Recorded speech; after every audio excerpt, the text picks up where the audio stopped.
오늘 주신 말씀 속에 무너지지 않는 힘이라는 제목으로 함께 은혜를 나누겠습니다. 기도하겠습니다. 사랑과 은혜가 많으신 하나님, 오늘도 하나님께서 천국 잔치를 배설하시고 우리들을 초청해 주셔서 감사드립니다. 이 잔치에 참여한 우리 모두에게 은혜 위에 은혜를 더하여 주옵소서. 말씀하여 주시고 깨닫게 하시고 또 말씀 앞에 결단할 수 있는 우리 모두가 되게 하여 주옵소서. 예수님의 이름으로 기도드립니다. 아멘. 오늘도 하나님의 부르심을 받고 하나님의 잔치에 참여하신 여러분들에게 하나님의 은혜가 함께 하시기를 바랍니다. 오늘 본문을 보면 항상 떠오르는 이솝 우화가 있습니다. 아기 돼지 삼형제. 아기 돼지 삼형제가 어느덧 독립할 때가 되었을 때에 엄마가 이 아들들에게 이야기를 합니다. 이제 너희가 살 집을 너희가 한번 지어봐라 해서 이 삼형제가 집을 짓는데, 이 첫째는 게을러서 그냥 집으로 후다닥 짓고 놀기 바쁩니다.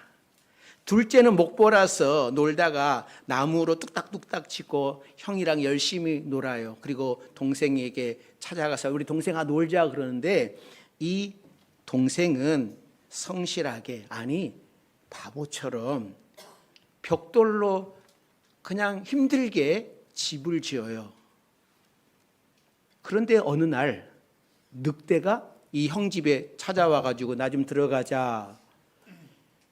돼지 잡아먹으려고 늑대가 찾아왔는데 문 열어주겠습니까? 그랬더니 이 늑대가 불어버렸어요. 그랬더니 다 날아가 버렸습니다. 걸음아 나 살려라 하고 둘째 내로 갔는데, 이 둘째 내로 가가지고도 어떻게 합니까? 나중에는 불질러 버리니까는 둘째하고 첫째하고 걸음아 나 살려라 하고 막내 집으로 가지 않습니까? 막내 집에 갔더니 이 늑대가 불어도 안 되고 불러도 안 되고,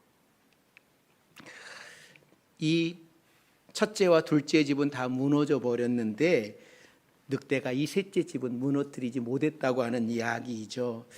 저는 이 동화가 오늘 본문을 배경으로 만들어지지 않았을까라고 하는 그런 생각을 해봅니다. 내용이나 교훈이 비슷한 부분이 참 많습니다. 우리 주님께서 말씀하신 부분과 이 동화에서 아이들에게 교훈을 주는 내용이 비슷합니다. 오늘 본문은 유명한 예수님이 산 위에서 많은 군중과 제자들 앞에 제자들을 세워놓고 가르치신 위대한 말씀의 결론부예요. 그래서 마태복음 5장을 시작을 하면서 마음이 가난한 자는 복이 있나니 천국이 저희 것이며 시작을 하셔서 하나님의 나라는 이런 것이다. 하나님의 나라는 이렇게 들어갈 수 있다. 하나님의 나라의 백성들은 이렇게 생활한다 라고 하는 것을 가르치시고 난 뒤에 결론적으로 오늘 본문을 말씀하고 있는 거예요.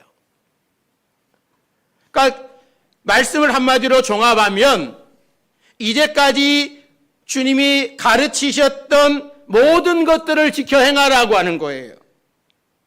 그러면 너희가 살리라. 예수님의 산상수훈을 잘 듣고 행하는 사람과 그러지 못한 사람을 두 건축자의 비유를 들어서 말씀을 하고 계십니다. 예수님의 육신의 아버지 요셉은 목수였습니다. 우리가 목수라고 알고 있지만 더 구체적으로 말하면 석공 기술을 가진 건축가였을 거예요. 그 당시에는 이 집을 짓는 사람이 돌도 다 다루어지 않았겠습니까?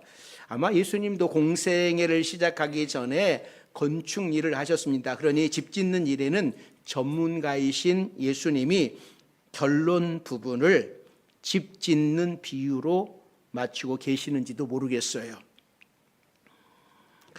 이 팔레스타인 지방에는 여름이 되면 대부분이 이 강물들이 다 말라버립니다.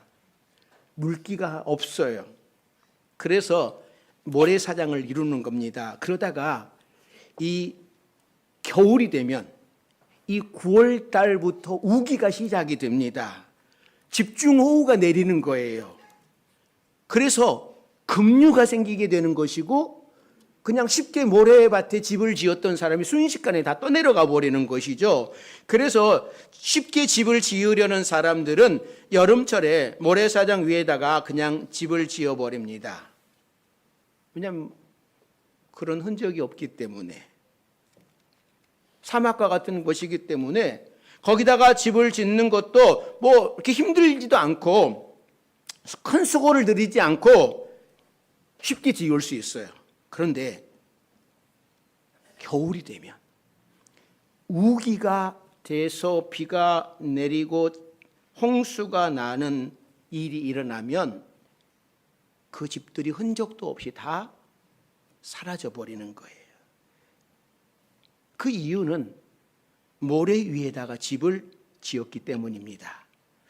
이 사람들은 어리석은 사람들이에요. 그러니까 지혜로운 사람들은 여름철에 강물이 말라서 뭐 물이 안 흐를 것 같아도 그 모래사장에다가 집을 만들어 놓지 않습니다. 쉽게 집을 지으라는 그런 유혹을 받지 않습니다. 사방이 모래가 되어 있는 곳에 반석을 찾는 일은 무척이나 힘든 일입니다. 그러나 장차 겨울에 다가올 물난리를 생각을 해서 기어코 반석을 찾아내서 그 반석 위에다가 힘들게 집을 짓는 거지요. 이 사람의 수고는 겨울이 되면 그 대가가 드러나는 거예요. 아무리 세찬 물결이 집에 부딪힌다고 해도 쉽게 무너지지 않습니다. 반석 위에다가 견고한 집을 지었기 때문이에요. 오늘 주님께서 이 산상수훈의 결론부로 이 말씀을 통하여서 우리에게 무슨 말씀을 하고 싶으신 걸까요? 어떤 영적인 교훈을 주시고 싶으신 걸까요? 먼저 우리의 삶에는요, 이 비, 바람, 창수가 부딪히는 위기가 올 때가 있다라고 하는 것을 알려주고 있습니다. 25절 말씀에 보면 말씀을 따라 행하는 사람도 비와 창수와 바람이 있고요.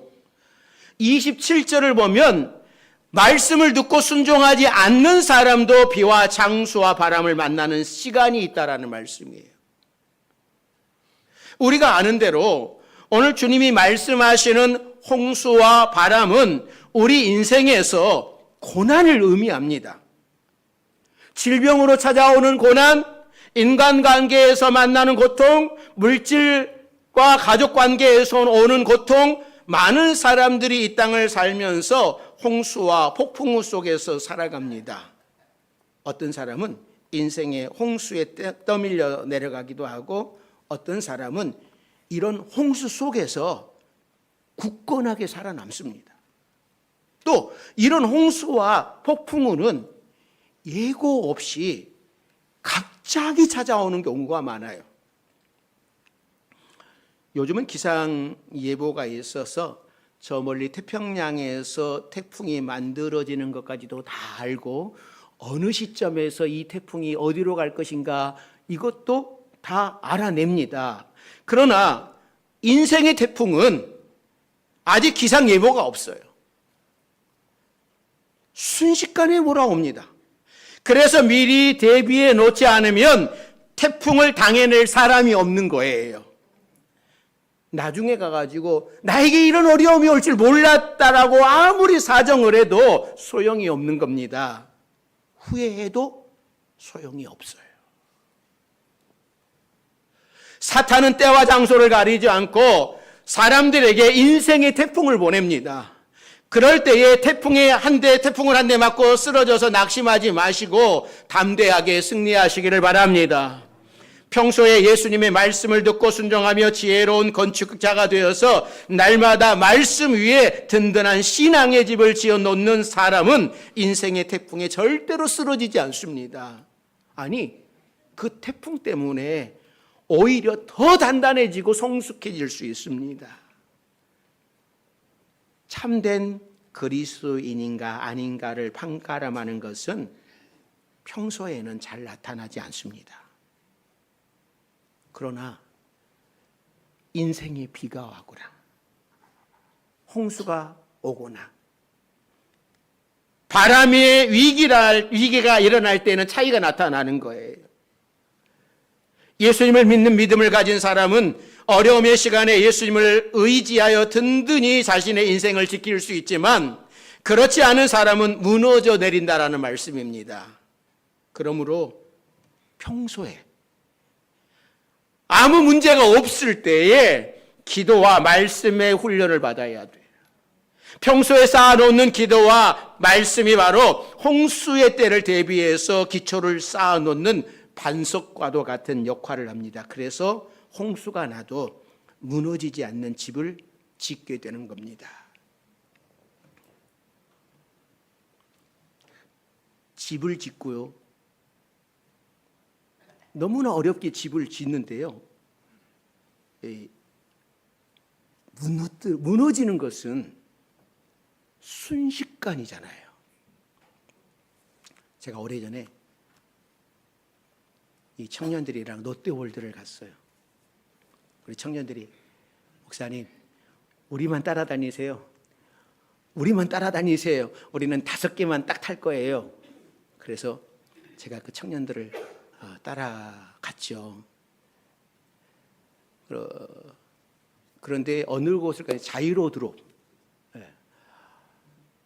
그거 한번 타려고요. 2시간 기다려요. 2시간. 와, 다리가 너무 아프고요. 그런데 우리 청년들이 따라오라니 노는데 저보다 훨씬 더 잘 아는 아이들이 목사님 따라오세요니 안 가겠어요. 2시간 기다렸다가 탔어요. 그래가지고 샥 올라가지고요. 몇 바퀴 빙 돌더니 촥 내려오는 거예요. 여러분 이거 몇 초 걸렸겠어요? 저 이거 타려고 2시간 기다렸거든요. 2시간 기다렸는데요. 제 생각에는 한 30초도 안 걸렸던 것 같아요. 내려오는데. 휘휘휘 돌더니 팍 그거로 끝나요.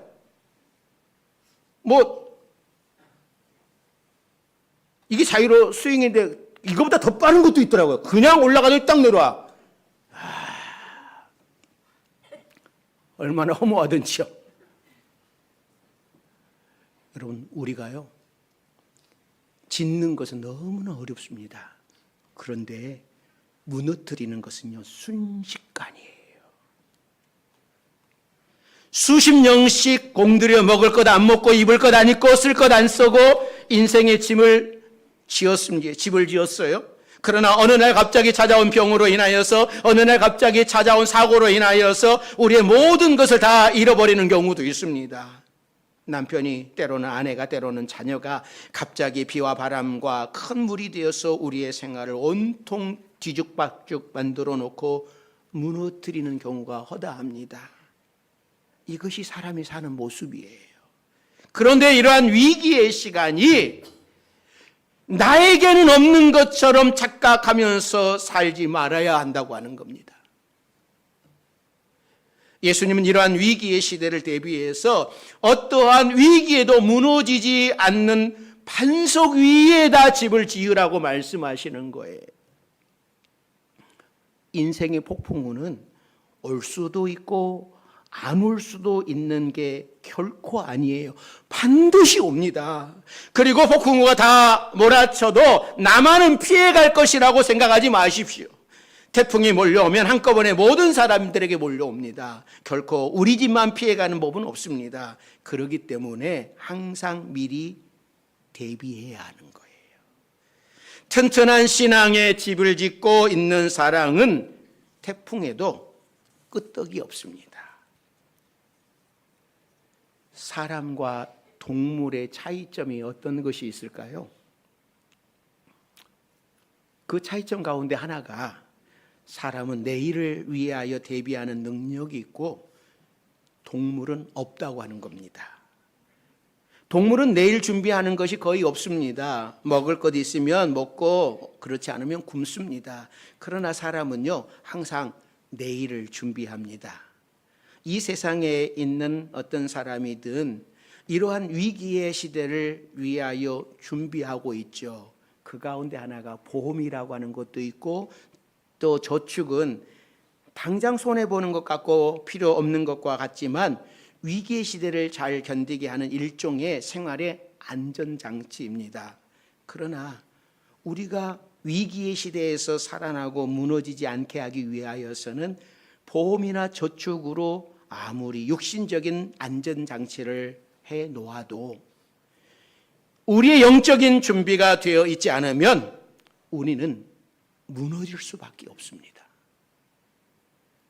육신이 무너지고 고통이 올 때 영적으로 강한 사람은 이것을 이겨냅니다. 그러나 영적으로 약한 사람은 그동안 모래성을 쌓은 것처럼 쉽게 무너져요.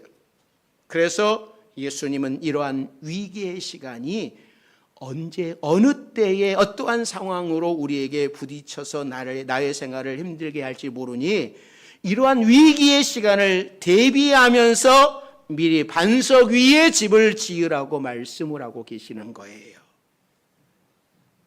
자, 그러면 예수님께서 말씀하시는 안전한 반석은 무엇일까요? 자, 24절, 우리 26절 같이 읽습니다. 그러므로 누구든지 나의 이 말을 듣고 행하는 자는 그 집을 반석 위에 지은 지혜로운 사람 같으리니, 26절, 나의 이 말을 듣고 행하지 아니하는 자는 그 집을 모래 위에 지은 어리석은 사람 같으리니. 그러니까 오늘 말씀에서 예수님은 24절에 그러므로 누구든지 나의 이 말을 듣고 행하는 사람은 그 집을 반석 위에 지은 지혜로운 자라고 말씀을 하고, 26절에서 나의 이 말을 듣고 행하지 않는 사람은 그 집을 모래 위에 지은 어리석은 사람 같다라고 말씀을 합니다. 중요한 것은 예수님의 말씀을 듣고 행하는 거예요. 안전한 반석은 바로 예수님의 말씀을 듣고 행하는 겁니다. 결국 말씀을 통해 반석 위에 집을 지을 수 있다고 하는 겁니다. 말씀 위에 든든히 서 있는 사람은요, 태풍이 불어와도 끄떡 없습니다. 욥은 사탄의 태풍이 불어와서 가진 재산을 다 날려버렸고요, 자녀 10명까지 다 죽었습니다. 그래도 흔들리지 않고 하나님을 신뢰해요. 그러자 사탄이 또 조롱합니다. 하나님, 몸이 성하니까 하나님을 떠나지 않는 것이라고. 그래서 하나님은 욥의 목숨은 건들지 말라고 하시면서 욥까지도 사단에게 내어주셨어요. 그래서 온몸에 욕창이 나서 괴로워하면서도 하나님을 버리지 않습니다. 사탄은 항상 사건을 만들어서 우리를 조롱을 합니다. 우리를 흔듭니다. 우리를 넘어뜨립니다. 여러분, 속지 마십시오. 하나님이 너를 사랑하지 않는다, 하나님이 너의 기도에 응답하지 않는다, 하나님은 너의 형편을 도와줄 능력이 없으신 분이시다, 그러면서 막 우리를 흔들어 놔요. 그러나 말씀에 굳게 서 있는 사람은요, 사탄의 그런 조롱에 넘어가지 않습니다. 말씀을 굳게 잡으십시오. 그래서 우리는 항상 말씀을 가까이 해야 합니다. 그러나 말씀을 읽기만 하고 말씀대로 살아보지 않은 사람은 사탄의 태풍이 아니라 작은 바람에도 쉽게 넘어지는 겁니다. 말씀을 지식으로만 알고 있는 것은 사탄의 태풍이 불 때에 반석 위에 서 있을 능력이 없는 거예요. 말씀대로 살아보십시오. 그래야만 말씀이 우리 삶 속에서 어떤 능력을 나타내는지를 체험할 수 있는 것입니다. 사랑하는 성도 여러분, 말씀으로 여러분의 인생을 굳건하게 세우십시오. 그래서 어떤 태풍에도 무너지지 않는 영적인 힘을 키울 수 있기를 바랍니다. 성경은 태풍에 무너지지 않는 영적인 힘을 키워가는 사람들의 이야기예요. 갈대아 우르에서 아브라함을 불러내시고 믿음의 조상으로 영적인 능력을 키워가게 하셨습니다. 갈릴리 바닷가에서 물고기 잡던 희망 없는 사람들을 예수님께서 불러셔서 사람 낳는 위대한 하늘의 사람으로 만드셨어요. 오늘 이 시간도 이 세상에서 지치고 희망 없이 힘들게 살아가는 우리를 하나님이 부르셔서 위대하고 아름다운 하늘의 노래를 부르게 하시는 분이 바로 하나님이십니다. 마지막으로 우리는 신앙의 집을 짓는 사람들이라고 하는 것을 알아야 돼요. 우리 인생 자체가 집을 짓는 것과 같습니다. 어떤 사람은 튼튼하고 멋있는 집을 짓고 어떤 사람은 초라한 집을 짓습니다. 여러분들은 어떤 집을 짓고 계십니까? 아기 돼지 삼형제처럼 늑대가 와서 불어버리면 날아갈 집이 아니라 크고 튼튼한 집을 지을 수 있기를 바랍니다. 오래전에 LA 지역에 폭동이 일어났었잖아요. 수십 년 동안 피땀 흘려 일구어 놓은 사업장과 재산이 하루아침에 잿더미로 변했습니다. 어떤 분은 현금으로 장사를 주로 했기 때문에 그 가게 안에 대형 금고를 갖다 놓고 그 안에다가 현금을 차곡차곡 쌓아 놓았습니다. 폭동으로 가게는 잿더미가 되었지만 그 금고는 너무나 무거워서 그 금고는 어떻게 해볼 수 없었습니다. 그래서 이 주인은 금고 안에 있는 돈은 아무 이상 없으리라 라고 하는 기대를 가졌어요. 왜냐하면 이 금고는 두꺼운 강철로 되어 있기 때문에 아무리 불이 무섭기로서니 강철을 뚫고 들어가서 돈을 태우지 못할 것이라고 생각을 했습니다. 폭동이 진정된 다음 가게로 갔을 때에 집은 물론이고 모든 물건이 하나도 건질 수 없는 잿더미로 변했습니다. 그런데 금고만큼은 조금 거슬린 것을 제외하고서는 끄떡하지 않은 채 있었어요. 그 주인이 두근거리는 가슴으로 수십만 불이 들어있는 금고를 열었습니다. 어떻게 되었을까요? 다 타버렸습니다.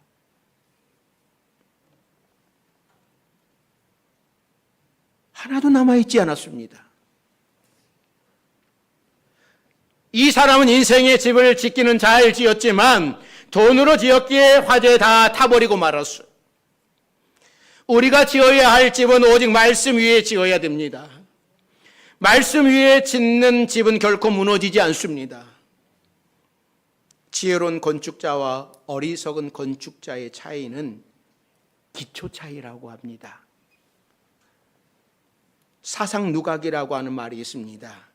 모래 위에 지은 누각처럼 기초가 약해져서 오래가지 못할 일을 일컬을 때 쓰는 말이잖아요. 약한 기초 위에 세워진 집은 안전할 수가 없습니다. 그러나 반면에 반석 위에 세워진 집은 무너지지 않아요. 사랑하는 성도 여러분, 여러분의 인생의 기초를 어디에 두는가보다 더 중요한 문제는 없습니다. 오늘 있다가 금방 사라질 세상 것에 기초를 두지 마십시오. 그것이 사라질 때 여러분의 집도 흔들리게 될 것입니다. 오직 어제나 오늘이나 내일이나 영원히 사라지지 않을 말씀의 기초 위에 여러분의 신앙의 집을 짓는 여러분들이 되시기를 바랍니다. 그래서 이사야 선지자가 이사야 40장 8절에 이렇게 말씀을 합니다. 풀은 마르고 꽃은 시드나 우리 하나님의 말씀은 영원히 서리라 알아. 세색토록 변함없이 우리를 지킬 수 있는 하나님의 말씀을 인생의 기초로 삼아서 사탄이 불어내는 태풍에서도 무너지지 않는 튼튼한 신앙의 집을 짓는 여러분들이 되시기를 바랍니다. 예수님께서는 마태복음 5장서부터 7장까지 산상수훈을 말씀하셨습니다. 천국은 이러한 것이다. 천국 백성은 이렇게 살아가야 된다. 천국은 어떻게 갈 수 있는가라고 하는 것을 말씀하시면서 언론 결론부로 우리에게 말씀을 합니다. 우리도 이 말씀을 통해서 나는 지금 어떤 신앙의 집을 짓고 있는가?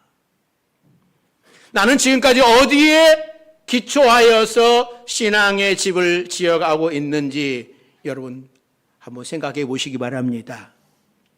나는 모래 위에 집을 짓고 이 정도면 괜찮다, 잘하고 있다 생각하지 않습니까? 반석 위에 여러분 집을 짓고 계십니까? 어떠십니까? 오늘 여러분 한번 뒤돌아보셔서 내가 모래 위에 집을 짓고 있는 것 같으면 더 늦기 전에 지금이라도 빨리 말씀의 반석 위에 신앙의 집을 짓기를 바랍니다. 그래서 사탄이 어떻게 역사를 해도 비바람이 불어도 풍랑이 몰아쳐도 흔들리지 않는 믿음, 용사들이 되시기를 바랍니다. 제가 한 주간 기도원에 다녀왔습니다. 기도를 하면서 그런 생각이 들었습니다. 우리가 예수 믿고 신앙생활을 하지만 순간순간마다 어려움이 우리를 찾아온다고 하는 사실이었습니다. 사도 바울이 에베소서 6장에 말씀한 것처럼 전신갑주를 입으라고 했지만 그 전신갑주를 입고 갈 때에도 악의 영이 우리를 넘어뜨리려고 합니다. 이기고 가지만 또 조금 가면 사망의 음침한 골짜기가 우리를 기다리고 있습니다. 그 과정이 언제까지일까요? 요단강 건널 때까지입니다. 요단강 건너기 전까지는 사단은 계속해서 우리를 넘어뜨리기 위하여서 태풍을 보낼 것이고 바람을 보낼 것이고 폭풍을 보낼 겁니다. 우리가 여기에 쓰러지지 않기 위하여서는 흔들리지 않는 신앙이어야 됩니다. 반석 위에 신앙의 집을 지어야지만 우리가 무너지지 않습니다. 사랑하는 우리 파주 명성교회 여러분, 여러분의 신앙의 집을, 믿음의 집을 반석 위에 세우셔서 아무리 누가 흔들어도 흔들리지 않는 주님의 용사들이 다 되시기를 주의 이름으로 축원합니다. 기도하겠습니다. 사랑과 은혜가 많으신 하나님, 우리에게 무너지지 않는 힘을 허락해 주셨습니다. 그것은 하나님 주님의 말씀을 따라 우리 인생의 집을 반석 위에 세울 때에 사단이 바람을 보내고 비를 보내고 폭풍을 보내도 흔들리지 않는 말씀 위에 집을 지을 때에 우리는 쓰러지지 않고 다시 일어설 수 있는 것을 우리가 깨달아 싸우니 오늘 주님이 말씀하신 것처럼 우리가 반석 위에 믿음의 집을 지으며 살아가게 하여 주옵소서. 그래서 우리 모든 성도들이 이기는 자들이, 승리하는 자들이 되게 하여 주옵소서. 예수님의 이름으로 기도드립니다. 아멘.